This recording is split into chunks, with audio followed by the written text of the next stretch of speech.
ինձ անձամբ հետաքրքրում է այս պատմության մեջ, թե արդյոք այդ ցածր կինը ստիպելու է մյուս ներկրողներին իջեցնել նույն մագնիշի, բենզինի գները իրենց սուպեր պուպեր շահույթների հաշվին։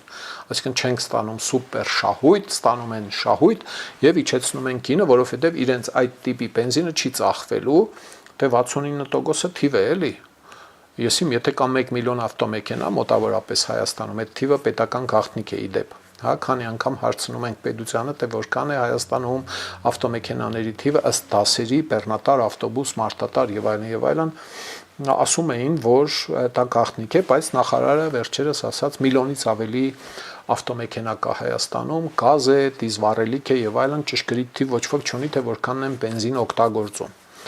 Եթե նույնիսկ ընդհանրենք 300,000 ավտոմեքենա եւ նրանցից ընդհանրենք 70%-ը լցնելու է այդ բենզինը, 200,000-ը ասենք թե, հա, դա թիվ է ու իդեպ քանակ չէ։ Ես այն օրը հաշվեցի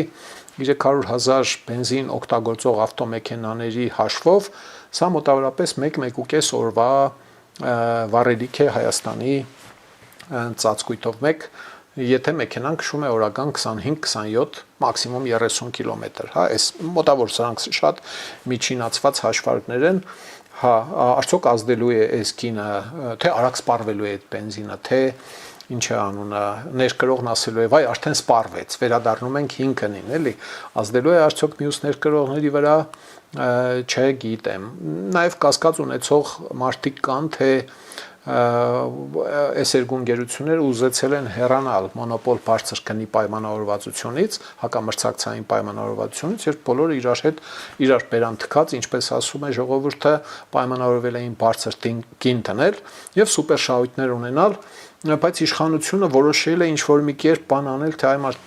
թարգտվեք էլի վերջապես, այն հանձնաժողովով չէ, ներքին կարգով, SMS-ով չէ, բայց ներքին կարգով եւ հմի ձևը գտել են, թե իբր տեսեք Ադրբեջանից բենզին ենք ներկրում, ահտրաշնորհիվ գինը իջնում է, այդ մրցակցային պայմանավորվածությունից դուրս գալու ձև է։ Սիրելի ժողովուրդ, խնդրում եմ լայքել եւ բաժանորդագրվել ալիքը։ Դրանով դուք կնպաստեք, որ հաղորդումներն ավելի շատ մարդ տեսնի։